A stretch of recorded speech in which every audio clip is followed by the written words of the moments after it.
ज़ैनब, तुमने कभी अलिफ लैला या विक्रम बेताल की कहानी सुनी है? हाँ, सुनी भी है और टीवी पर देखी भी है। इनकी स्टोरी टेलिंग काफ़ी इंटरेस्टिंग होती है, नहीं? स्टोरी टेलिंग अगर तुम जानती हो, जिसको किस्सा गोई या दास्तान गोई कहते हैं, ये एक बहुत पुरानी विधा है।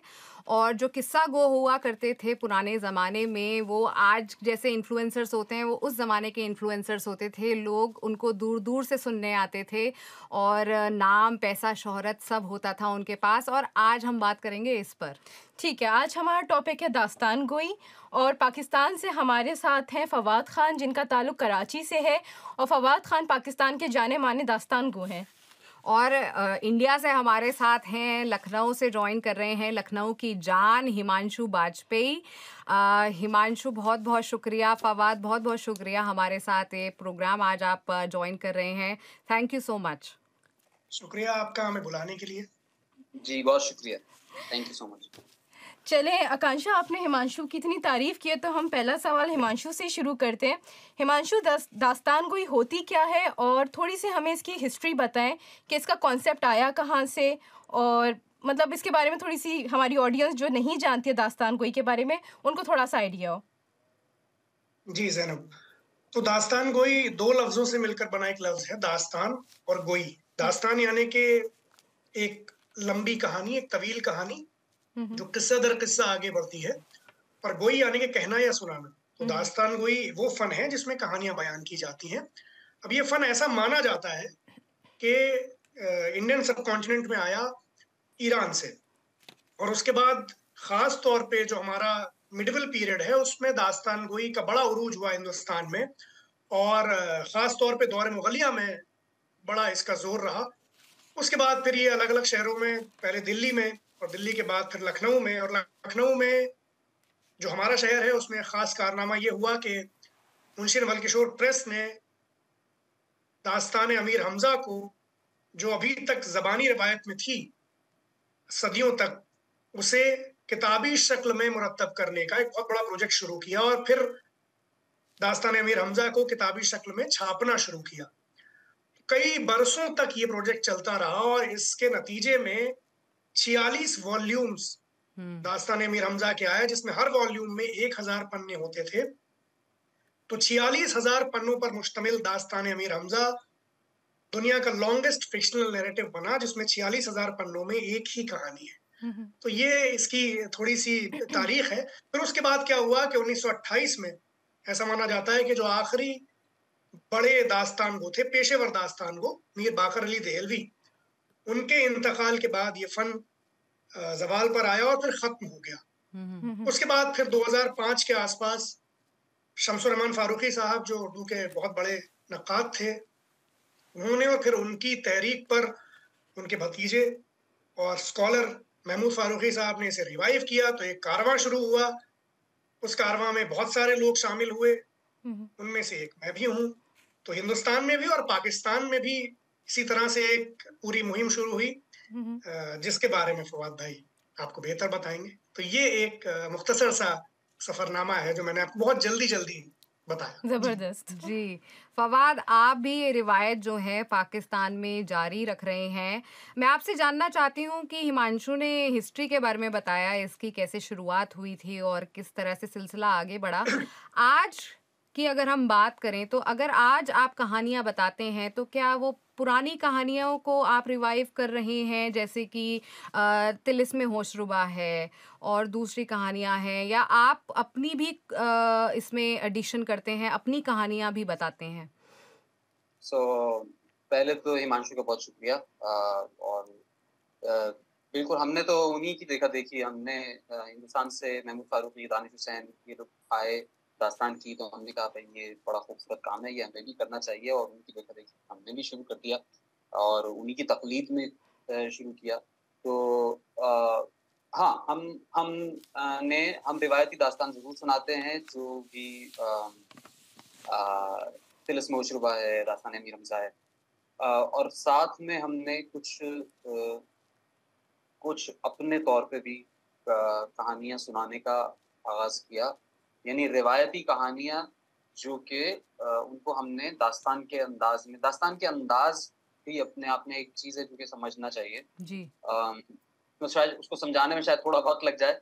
नहीं, लेकिन ये मेरा कि सवाल है एक आगे आपसे मैं पूछूँगी कि इसका तरीका जो है एक सुनने और सुनाने का, वो मैं आपसे आगे पूछूँगी, लेकिन सवाल वही है कि आप अपनी कहानियाँ भी उसमें लाते हैं क्या नए नए तौर पर? अपनी कहानियाँ, मैं अपनी ज़ाती ज़िंदगी की कहानियाँ नहीं मैं जी। कहूँगा कि मैं उसमें लेकर आता हूँ। लेकिन हाँ, हमारे यहाँ जो रिवायती किस्से कहानियाँ हैं, उनको ज़रूर हम सुनाते हैं और हमारी कोशिश ये होती है कि कुछ उस तरह से सुनाया जाए, जिस तरह से कदीम दास्तान वो सुनाते थे। जी। हुँ, हुँ। कुछ ऐसी बात जिसमें एक चीज़ जिसमें ये है कि एक कहानी के अंदर कहानी चल रही है और उसके अंदर मज़ीद कहानी चल रही है। एक ये ट्रोप पिक करना, फिर उसके बाद बयानिए पे ज़ोर देना, इस तरह का, जैसे आम तौर पे एक बात कही जाती है कि दास्तान रोकना एक काम है कि भई एक ऐसे मकाम पर ले आए आप, अब आप बयान चल रहा है एक जगह का खूबसूरती का और उसके किसी बाग का बयान चल रहा है, वो अपने आप में इतना मज़बूत होना चाहिए कि कहानी आगे नहीं भी बढ़ रही तब भी लोग मज़ा ले रहे हैं। सही। हिमांशु, आपका ताल्लुक लखनऊ से है और लखनऊ को बहुत ही अदब-ओ-आदाब के लिए माना जाता है। आप हिंदी भी बोलते हैं, उर्दू में मरसिए भी पढ़ते हैं। तो मेरा सवाल आपसे ये है कि दास्तान कोई 2 ज़बानों को जुड़े रहने में कैसे मदद करती है? जी अभी तो हम ये बात कर ही रहे थे कि ज़बानों को कैसे जोड़ती है, ये तो हम बात करेंगे, लेकिन दास्तान कैसे 2 मुल्कों को जोड़ती है। बिल्कुल, जी। फवाद बिल्कुल। भाई यहाँ पर हैं, मैं उनको बहुत सुनता रहता हूँ वीडियोज़ पर और बहुत मुझे पसंद है। तो मुझे बहुत खुशी है कि मैं उनके साथ आज यहाँ बात कर रहा हूँ। एक बात तो ये है, दूसरा ज़बान असल में जिसे हम हिंदी समझते हैं या जिसे हम उर्दू समझते हैं, ये मसला थोड़ा अलग तरह से बाद में आया, लेकिन पहले तो ये एक ही ज़बान थी जिसकी स्क्रिप्ट हुँ, हुँ। अलग-अलग हुई। अब क्या हुआ कि जब हम दास्तान हिंदुस्तान में सुनाते हैं, तो जैसा कि फवाद भाई कह रहे थे कि हम कोशिश ये करते हैं कि एक आहंग हो, जो उससे मिलता-जुलता हो। जैसे हम ये समझते हैं कि हमारे पुराने दास्तान को दास्तान सुनाते थे जिस तरह से उस अंदाज़ में, हुँ, हुँ। फिर उसमें कुछ कुछ अंदाज़ ये हो कि कहानी के अंदर कहानी जा रही हो। फिर दास्तान रोकना या तूल देना, ये जो दास्तान के एक एलिमेंट्स होते थे, पुरानी दास्तान गोई के, रिवायती दास्तान गोई के, उसको करें। तो वो तो हम करते हैं, लेकिन साथ ही में क्या होता है कि चूँकि हम यहाँ सुना रहे हैं, 21वीं सदी में हिंदुस्तान में दास्तान, तो हम कितनी भी कोशिश करें, लेकिन वो जो 150 साल पुरानी उर्दू जिसमें मोहम्मद हुसैन शाह ने या अहमद हुसैन क़मर ने या अम्बा प्रसाद रसा ने हुँ, हुँ। दास्तानें सुनाई, उस उर्दू में हम थोड़ा-सा कई बार तब्दीली भी लाते हैं, कई बार उसके मानी समझाने के लिए। कई बार चूँकि जब हम जदीद दास्तानें तैयार करते हैं, जिस पर मैं आगे आऊँगा, तो उसमें क्या होता है कि हम जब शायरी इस्तेमाल करते हैं, तो वो शायरी हिंदी की भी होती है, वो अवधी की भी होती है, वो ब्रज की भी होती है, वो बुंदेली की भी होती है। तो इस तरह से कई ज़बानें, हिंदी, उर्दू और हिंदी की जो और ज़बानें हैं या और जो दूसरी ज़बानें भी हैं, वो सब आती रहती हैं। हुँ, तो दास्तान गोई में ये बिल्कुल सच बात है कि ये एक ज़रिया है बहुत सारी दास्तानों को, बहुत सारे उलूम को, बहुत सारे मैदानों को, बहुत सारे अंदाज़ को अ, एक जगह लाकर एक तरह से पेश करने का, जो मुझे समझ में आता है। जी। हुँ, हुँ। मतलब इसको आप आसान लफ्ज़ों में, मतलब जैसे अगर कोई बहुत ही मुश्किल उर्दू का लफ्ज़ है या कोई मुश्किल हिंदी का लफ्ज़ है, आप उसको आसान तरीके से चेंजेस करके लोगों को बताने के लिए उसमें इस तरह से चेंजेस आती हैं या? नहीं, वैसे चेंज तो हम नहीं करते क्योंकि हमें ऐसा लगता है, ये समझ हमारी है कि अगर आप किसी अ, लफ्ज़ को सिर्फ़ इसलिए कि वो किसी को मुश्किल लग रहा है, अगर आप उसको आसान कर देंगे, तो एक हुँ, ज़बान का जो हुस्न है, वो कहीं ख़त्म मजरूह हो हो जाएगा। जाएगा। और फिर यूसुफ़ी साहब का वो कौल है कि उर्दू तो ऐसी ज़बान है कि उसमें जो लफ्ज़ ना समझ में आए, वो और ज़्यादा मज़ा देता है। बिल्कुल, बिल्कुल। नहीं, ज़ुबान के हुस्न की बात हो रही है और बहुत ही खूबसूरत बात करी आपने। फ़वाद, इतनी बातें हो रही हैं किस्सों की, कहानियों की, अगर एक किस्सा कोई छोटा-सा आपसे अगर हम सुन लें अपने दर्शकों के लिए, थोड़ा-सा अंश किसी का, मुझे पता है कि इसकी रवायत होती है एक कहने की, लेकिन ताकि जो दर्शक नहीं देखते हैं, उनको समझ में आए, थोड़ा-सा अगर आप कुछ सुनाएँ। अ, तो जो जानता है वो जो जानता है, जो नहीं जानता वो जान ले कि बहुत पुराने ज़माने की बात है। एक था बादशाह हमारा तुम्हारा खुदा बादशाह। कहानी ऐसी झूठी नहीं, बात ऐसी मीठी नहीं। तो बादशाह सलामत का एक शाही हज्जाम था जो फन हजामत में मशाक और बातें बनाने में ताक था। जबान उसकी कैंची की तरह चलती थी, फिक्रे उसके मुंह से ताजा कटे हुए बालों की तरह झड़ते थे। तो एक दिन इसी तरह कैंची खचर खचर चल रही थी और जबान चपड़ चपड़ चल रही थी। कैंची खचर खचर, जबान चपड़ चपड़ के अचानक कैंची अटक गई और जबान भी चलना रुक गई।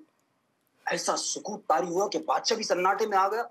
दिल ने ख्याल किया कि ये खामोशी जरूर किसी तूफान का पेश खैमा है, जानना चाहिए कि हुआ तो आखिर हुआ क्या। इतने में हज्जाम ने कहा कि बादशाह सलामत जान बख्शी हो तो अर्ज करो। बादशाह ने कहा, कहो कहो। हुजूर, आपके सर पर सींग निकल आए। बादशाह के तो आसान खता हो गए, काटो तो बदन में लहू नहीं। अब जो सर पर हाथ फेरा तो यूं लगा जैसे दो उज़ू मखसूस हो गए। बादशाह ने दिल में सोचा, या अल्लाह ये क्या हो गया। अब तक तो मेरी रियाया मुझे जाहिल और बेवकूफ समझती थी, अब तो कमबख्त मुझे जानवर भी कहने लगेंगे। करूं तो क्या करूं। इतने में हज्जाम ने कहा, हुजूर आप फिक्र न कीजिए, मेरे उस्तरे की मदद से ये ऐसे गायब हो जाएंगे जैसे गधे के सर से सींग। बादशाह ने कहा, गुस्ताख तू मुझे गधा कहता है।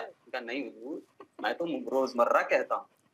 ये छोटा सा एक टुकड़ा है, आप कहें तो और भी सुनाया जा सकता है, लेकिन बहुत अच्छा। नहीं, बहुत वाह। खूबसूरत, ये तो हम बहुत सुनने को मुस्तकिल सुनते रहे। अच्छा आकांक्षा, तुम्हें पता है पाकिस्तान के शहर पेशावर में एक बाजार है जिसे किस्सा ख्वानी बाजार कहा जाता है, और उसकी थोड़ी सी हिस्ट्री ये है कि वहाँ पर जो पुराने ज़माने में ताजिर आया करते थे वो वहाँ बैठकर अपने आपस में सफ़रनामे और अपनी सारी दास्तानें एक दूसरे से शेयर किया करते थे। अच्छा। तो हिमांशु, मुझे आप बताएं, इंडिया में इस तरह की कोई जगहें मौजूद हैं जो दास्तान गोई से ही मंसूब हों? नहीं नहीं, बिल्कुल। ये जो हमारा शहर है लखनऊ, जी। ये तो दास्तानों का ही शहर था। और एक जमाने में बहुत बड़े बड़े दास्तान को यहाँ हुए, जैसे मैंने बताया अभी कि मोहम्मद हुसैन शाह, अहमद हुसैन कमर, हम्म, असगर अली, तसद्दुक़ हुसैन, अम्बा प्रसाद रसा, ये तमाम बड़े दास्तान गोए हैं जो जिनकी दास्तान गोई की बड़ी शोहरत, ये सब यहीं थे। और जैसा मैंने आपको बताया, नवल किशोर प्रेस यहाँ पर था जिसने पहली बार ये कारनामा किया कि 46 वॉल्यूम्स में दास्तान मीर हमजा को छापा। और सिर्फ दास्तान मीर हमजा ही नहीं, बल्कि और बहुत सारी दास्तानों को छापा। यानी पहली बार ज़बानी रिवायत से निकाल कर जो दास्तान गोई को एक किताबी शक्ल में इस बड़े पैमाने पर लाया गया, वो लखनऊ में ही लाया गया। तो फवाद, ये सब याद कैसे रह जाता है इतना सब? और दूसरी बात मैं ये भी पूछना चाह रही थी कि मैंने हिमांशु को जब भी किस्से सुनाते देखा है, मैं देखती हूँ वो एक अंगरखा पहनते हैं, टोपी लगाते हैं, बैठने का एक अदब है, सुनने वालों में एक तरह से वो आराम से इत्मीनान से सुनते हैं। तो ये जो रवायत है इसके बारे में भी आप पहले कह रहे थे कि बताना चाहते हैं, क्या क्या है ये पुराना ट्रेडिशन, क्या है? देखिए, एक तो ये अंगरखा पहनना तो हमने देखा कि दानिश हुसैन, महमूद फारूकी ये भी अंगरखा पहन के करते हैं, तो कुछ उससे एक माहौल आजकल पैदा हो जाता है। अब कभी कभी हम कुर्ता पजामे में भी कर देते हैं। कोई ड्राइंग रूम में भी बैठ के कहता है कि अब कुछ सुनाओ, तो हम सुना देते हैं सही, जैसे आपने अभी अभी कहा। हमने सुना। तो लेकिन ये कि उससे एक माहौल पैदा हो जाता है। लेकिन जो आमतौर पे सुनने में आता है वो तो एक बात जो है वो ये कि दास्तान गोई की महफिल में अगर सिर्फ परफॉर्मेंस के एस्पेक्ट पे बात की जाए तो जाहिर है कि उसके कोई कवायद ज़वाबित 100% तय नहीं है, या ऐसे कोई लिख के भी नहीं आए। कुछ कुछ जो शवाहिद मिलते हैं हमें, किसी ने जिक्र कर दिया कि वो ऐसे सुना रहे थे, ऐसे सुना रहे थे, तो उससे कुछ पता चलता है। तो अब मिसाल के तौर पे एक बात जो वाज़ेह है वो ये है कि लोगों से दास्तान गो का राब्ता मुसलसल रहता है। यानी कि ये नहीं है कि आप जैसे प्रोसीनियम स्टेज पे आप रोशनी में बैठ गए, अंधेरे में लोगों को बिठा दिया और वो अब एक जो है ना रिश्ता मुनक़ता हो गया, वो नहीं। अच्छा, गंगा नदी के बारे में मैंने बहुत सुना है और कभी देखी नहीं है क्योंकि कभी इंडिया जाना नहीं हुआ। हिमांशु, आप अपने किस्से कहानियों में गंगा नदी का बहुत ज़्यादा जिक्र करते हैं, तो आप अपनी थोड़ी सी रोशनी उस पर डालेंगे कि गंगा नदी है क्या, उसकी कहानी क्या है आखिर? तो गंगा सब जानते हैं, आप भी जानती हैं कि एक नदी है जो हिंदुस्तान में जिसकी अलग महिमा है, अलग अजमत है। और अगर उस जो शास्त्र की महिमा है उसको हम थोड़ी देर के लिए अलग रखें तो हिंदुस्तान में जिंदगी के लिए बहुत, जिसे हम हिंदी में कहते हैं, अनिवार्य लाइफ वो है। लाइन है जी। तो बात यह है कि बहुत सारी दास्तानें जो हमने जदीद दास्तानें तैयार की, उसमें फिर ये ख्याल आया कि कुछ ऐसा हो जो एनवायरनमेंट के इशू पर, या जो जिस तरह से हमारे यहाँ लोग लापरवाही करते हैं इन सारे मुद्दों को लेकर, तो फिर ये लगा कि गंगा पर कुछ काम किया जाए। और जब काम करने लगे तो फिर वो एक दास्तान हमने और प्रज्ञा ने साथ मिलकर तैयार की। फाइनली मैं ये भी पूछना चाहती हूँ कि ज़ैनब और मैं बहुत डिस्कस करते हैं कि आज का ज़माना ना रीलों का ज़माना हो गया है। 58 सेकंड की रीलें, 3 सेकंड से आप देख रहे हैं कि सक्सेस क्या है एक वीडियो का, डिजिटल वर्ल्ड में है। अब इस ज़माने में इस दास्तान गोई का और इसके रिवाइवल का चैलेंजेस तो काफ़ी हैं, लेकिन आप लोग अपनी तरफ से जो पुरजोर कोशिश कर रहे हैं, इसका आप फ्यूचर क्या देखते हैं? ये बात पहले मैं फवाद से पूछूंगी और फिर हिमांशु अगर आप बता पाएं अंत में ऐड करना चाहें। जी। मेरे ख्याल में हर दौर में जैसे ही कुछ टेक्नोलॉजी आई, कुछ ना कुछ हुआ, तो सबको एक डर पैदा हो गया कि तवील चीजें वो कहाँ जाएंगी। शॉर्ट स्टोरी का चलन हुआ तो लोगों ने कहा कि अब नॉवेल का चलन खत्म हो गया है, नॉवेल 200 सफ़े से ज्यादा का नहीं लिखा जाएगा। लेकिन आप देखते हैं उरहान पामूद का आखिरी नॉवेल जो है वो भी 1000 सफ़े का छपा है। तो लोग मतलब तवील दौरानी की चीजें देखते हैं, देखते भी 3-3 घंटे के। मैं खुद जो पॉडकास्ट जो मैं अपनी जिंदगी में फॉलो करता हूँ वो 3-3 घंटे के, 4-4 घंटे के वहाँ पे डिस्कशन हो रहे होते हैं। तो ऐसा नहीं है कि उसके लोग नहीं है। हाँ, ये जरूर है कि अमूमन ये जरूर महसूस होता है कि नई नस्ल में कुछ ना कुछ थोड़ा सा जल्दी चीज करने का वो एक चलन हो गया है। लेकिन मुझे लगता है कि वो उतनी खौफनाक बात अभी फिलहाल मुझे नहीं लगती। अच्छा। मेरा ख्याल है कि हमें कर लेना चाहिए, बाकी जो होगा सो होगा, देखा जाए। और हिमांशु, आप अपने फन में किसी तरह की तब्दीली लाते हैं यंग जनरेशन के लिए? नहीं, मुझे ये लगता है कि अभी तो मैं क्या बात करूं, लेकिन जैसे दानिश हुसैन है या अंकित हमारा दोस्त जो हमें दास्तान में लेकर के आया, अंकित अगर दास्तान सुना रहा हो तो हमें लगता है कि अगर वो 4 घंटे भी सुना रहा होगा तो हम 4 घंटे डूब कर सुनते रहेंगे और हमें पता नहीं चलेगा कि 4 घंटे हो गए। या हम दानिश को भी देखते हैं या महमूद सर को भी हम सुन, या जब ये लोग साथ में सुनाते थे तो जो समा होता था, और वो जब दास्तान कोई रिवाइव हुई और जिस तरह से वो शुरू के 2 सालों में सुनाई गई, एक वो अपने आप में एक चीज थी। और इसीलिए इतना जोर हुआ दास्तान गोई का दोबारा से। मैं इस बात से कहना ये चाह रहा हूँ कि अगर हम सुनाने में वो कमाल पैदा कर पाए या वो जोर पैदा कर पाए कि सुनने वाला बस सुनता रह जाए, तो फिर ये सारी चीजें पीछे तो छूट जाती हैं। रील सब छोड़कर लोग सुनेंगे। और हमें ये लगता है कि आम तौर पे है क्या कि दुनिया की आबादी बहुत ज्यादा है, हिंदुस्तान की आबादी बहुत है, पाकिस्तान की बहुत है, तो हमें जितने लोग चाहिए उतने लोग तो हमें मिलते ही रहेंगे। मतलब अगर हम ये मान भी लें कि हिंदुस्तान की जितनी आबादी है उसमें बेशतर लोग जो है रील्स वाले हैं, फिर भी इतने लोग बच जाएंगे कि हम जिंदगी भर घूम घूम के दास्तानें सुनाएंगे, तब भी हमें ऐसे सुनने वाले मिल जाएंगे जो कहेंगे हाँ भाई और सुनाओ। तो ये वाली बात है। तो हम तो इस मामले में बहुत पॉजिटिव हैं। और अच्छा, मेरा बस जल्दी से हमारे शो का टाइम ख़त्म हो रहा है, लेकिन मैं आपसे एक छोटा सा जल्दी सवाल पूछना चाहूँगी कि जहाँ रिवाइवल की बात हो रही है, तो कोई ऐसी कल्चरल ऑर्गेनाइजेशन पाकिस्तान और इंडिया में मौजूद है जो मतलब, या हुकूमत दास्तान गोई को मतलब सपोर्ट करती है हुकूमत की तरफ से, या कोई कल्चरल ऑर्गेनाइजेशंस हों जो इसके रिवाइवल में आप लोग की मदद करती हों? तो पहले हिमांशु बता दें, फिर फवाद। रिवाइवल में मतलब सरकारी इदारे हैं वो दास्तानें करवाते रहते हैं वक्त वक्त पे, और बिल्कुल करवाते हैं वो, लेकिन रिवाइवल में कोई रोल वो प्ले कर रहे हो ऐसा मुझे इसलिए नहीं लगता, क्योंकि वो रोल तो या तो सुनने वाले प्ले कर रहे हैं या फिर जो सुनाने वाले हैं वो कुछ मतलब जो रिवाइवल में जो जिसको हम कहते हैं कॉन्ट्रीब्यूशन, वो या तो आवाम का है जो सुन रहे हैं दास्तान को इतने चाव से, इतनी मोहब्बत से, और इतनी बड़ी तादाद में आ जाते हैं और उस तरह से जो मोहब्बतें हमें मिली है, या फिर जो लोग जैसे अंकित को हम कहते हैं, या जो काम दानिश सर का है या महमूद सर का है, वो बड़ा काम है कि जिस तरह से दास्तान गोई को शुरुआती सालों में ये लोग निकाल करके ले गए, तो उससे हमें लगता है कि ये लोग ज्यादा बड़ा कंट्रीब्यूशन कर रहे हैं। अगर रिवाइवल की हम बात करें, सरकार रिवाइवल में कंट्रीब्यूशन नहीं कर रही है, वो जरूर है कि वो प्रोग्राम्स करवा रही है, ये है, लेकिन रिवाइवल एक बहुत बड़ी चीज है।